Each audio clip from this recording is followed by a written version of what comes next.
Yeah. JJ, how are you doing? Hey, all right, thanks, Phil. Good, man. Yeah, thank you for giving us the opportunity to sit with you today. I think us as well as our viewers are really interested in knowing more about your business Yes, and some of the products and the solutions you offer. yes. So I don't know if you maybe just give a bit of a background of yourself and the company, and Yeah. we can take it from there. Yeah, I'm JJ. I'm from Airo Healthcare. We've been in business for about 7 years, and we are in the sleep and respiratory business. And we've been working with Sunrise for probably about 3-4 years or so in terms of mainly oxygenators, but now moving more into the Reveille CPAP Awesome. area. Yeah. And if you look at the solutions you offer as a business. Okay, so we tend to have two parts of the business, two separate companies. One which is more clinically focused, supporting clinicians in their back office in terms of sleep studies. And the second company, which is more of a distributor, and we therefore focus on value to premium products in that area, specifically around CPAPs and masks. Okay. And if you had to think, what would the patient benefit by coming through and getting the service that Airo provides to them? What's the benefit to the patient? I think it's very important because from the clinician side, they are seeing a clinician. They're not seeing a typical technologist. They're being managed by a clinician through the entire approach. We understand the patient journey pretty well in terms of it, and that's what we'd like to see is ongoing, is to ensure that patients adhere to the use of their CPAP. Okay. There's a reason patients are using CPAP. It's because they typically are suffering from sleep apnea, and we need to clinically make sure that they continue to maintain their therapy. And it's one of the benefits of using the Reveille product is that we actually can monitor those patients remotely. We can support them in their journey in terms of their health. And maybe for our audience that's not 100% aware what sleep apnea is, how would you define sleep apnea? So typically sleep apnea is the number of times the person has a suffocation event during the night. Every one of us has those. Yeah. But when you're starting to reach about 15 events per hour, that needs to be then treated. Okay. And we try to bring those patients down to below 10, ideally below 5 events per hour. That means that there's reduced complications for cardiac. So if a person is typically over 30 events per hour, they are seen as cardiac severe. And on a global norm perspective, it's about a 6-year life reduction, 10 years to the first heart attack. And so we try to support our patients. 45% of the patients we see coming through are in that 30 events per hour and higher. And we're trying to bring them back down to below 5 events through mask fitting, titrations, and ensuring that they adhere to the use of their machines. Okay. And in layman's term, how would I identify if I've got sleep apnea or not? What would be the early indicators that would trigger me to go to a sleep clinic to get tested? Okay. What would be that early? First one is your wife. There we go. Your wife will be complaining that you snore too much. Or I know you may be complaining that your wife snores too much. It's not a one-way story. I never thought about that. So typically what happens is if you use something called the stop bang, which is from a World Health Organization, and it covers about 8 key points. It's if you snore louder, that you can hear it through the closed door.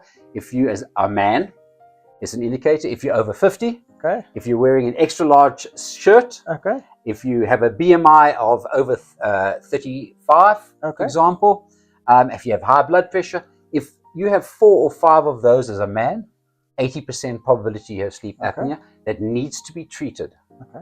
And therefore, that is the category we sort of look at.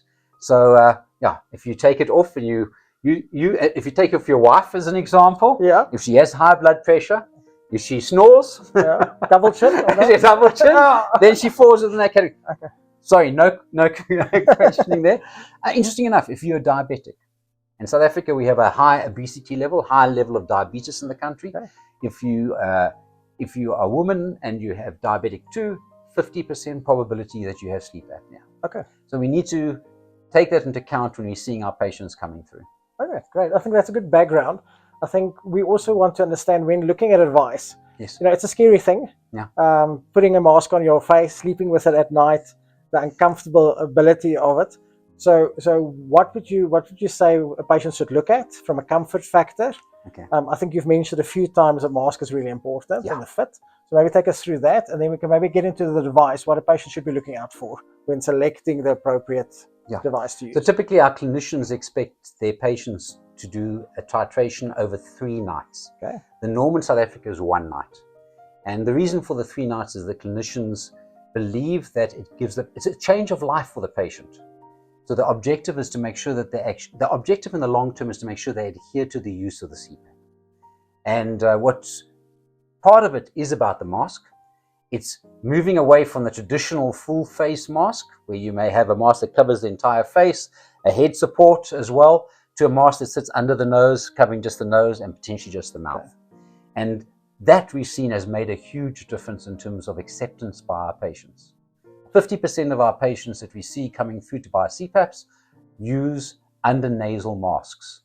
And that is really quite a big change from what we see in the rest of the industry. We've done studies where we've seen that typically the average patient that we have, it's 3 years, 90% of them are still using the equipment. Okay. Where the South African norms are about 50% 1 year. So it is quite important about masks. It's definitely important about masks. The other things are like the CPAP itself. Yeah. Can you support them in terms of monitoring them remotely? Can they see the data on their cell phone? So can they interact more closely with you in terms of what's actually happening? Can they manage their own health? And those are some of the functions. The third one would be about noise. And is the machine quiet? Because ultimately what we have, so it's quite a laugh. Many of our patients, they phone us back and say the wife is so, first night they used the machine, the wife woke up and tried to check to see whether they're awake because they're actually now no longer snoring, and the machine is quiet. Yeah. And so that is really quite important. And with the Rev product, we see that specifically with the CPAP. It meets all the tick criteria of being quiet. It meets it being able to use a cell phone app, being able to see you remotely, and being able to analyze your detailed data remotely. The fourth one is the quality of the data and the analysis we see. And we see that our clinicians are happy with the Rev system in terms of what they actually are seeing in terms of the information. I think that's a real benefit. Instead of a patient buying a product online, you should really go the clinical route with a company like yourselves. It's going to guide them through the entire process. It's going to customize the solution to their needs. And I think that's a benefit with Revo if you use a provider, to be able to monitor that patient remotely, analyze the data, give them the right perspective to see, are you getting the end result? Are you getting that better sleep? Are you taking the current apnea events? Are you lowering the apnea events? And then, like you said, the quality of the device itself. There's some comfort factors. I think, the general public out there don't always think about it, but when you've got a mask on, you need to exhale. So does the Revo offer some of those comfort factors as well? Certainly the Revo offers those comfort factors. I think we underestimate the importance of a relationship. It's not just about buying off the internet and put the mask on and I push the button and it works. Many of our patients, most of our patients, phone back and would like to have support. They'd like to understand whether the machine is actually giving them that support that they were expecting. In fact, the support they were having in the earlier phase when they were doing a titration. And being able to see the information on their cell phone, being able to analyze their data gives them that comfort factor. So for us as a company, it's very important about those touch points we have with the patient, whether it's at when the mask fitting phase, having a detailed, deep, important discussion, not just handing over a machine with a mask that's opportunistically put inside the box. It's about actually understanding what that patient's real needs are and actually having a discussion. Because potentially many of these patients, you're going to have a 30-year relationship with them. So it is about being able to understand how we can support them through that process, our long term. Yeah, and we're quite high up here in Johannesburg. Dry air, so I think humidification is quite very important. So you need a device that offers all of that for you. If you look at from a comfort factor, what would you say is the period that a patient has to persevere through until they get used to sleeping with a device like this? Because ultimately there's one aspect of buying one, but actually living with one for the rest of their life. So how long does it take for them to get used to it? As well, maybe the second part of that question is, what sort of health benefits would they see after being successfully treated with a device like a Revo? So depending on the patient, it's very patient to patient dependent. Some of our patients, they come in, they want to do the mask, they want to buy a machine immediately because they're doing the titration, they've seen the impact. And they've not only is the wife more happy or the husband more happy because there's less noise, but also the fact that they actually don't hear that suffocation occurring at night. And so there's that immediate clinical and psychological satisfaction that you've actually addressed it. Some patients can take 30 days before they actually see that real physical impact. Some may never think that they've actually achieved it. because they may actually have a secondary sleep disorder which you have to address at the same time. Okay. So the objective is to first of all address the sleep apnea, then move on to the other sleep disorders and support them through that process. But ultimately, the patient needs to see the clinical benefit. They need to feel the clinical benefit. And certainly with the CPAP of Reve and with the masks, we do see that benefit. As I said, it depends very much patient to patient.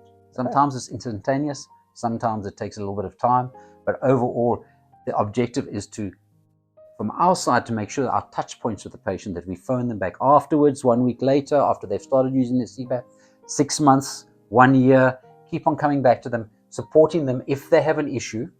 How can we support you more? Can we see whether a leak is developing? Therefore, if the leak is developing, can we either supply you with a new mask, etc.? And then obviously in the next generation, is there new features coming on the CPAPs that actually can support them? Because I think a CPAP device can become quite technical, especially for the normal person out there that's never experienced it.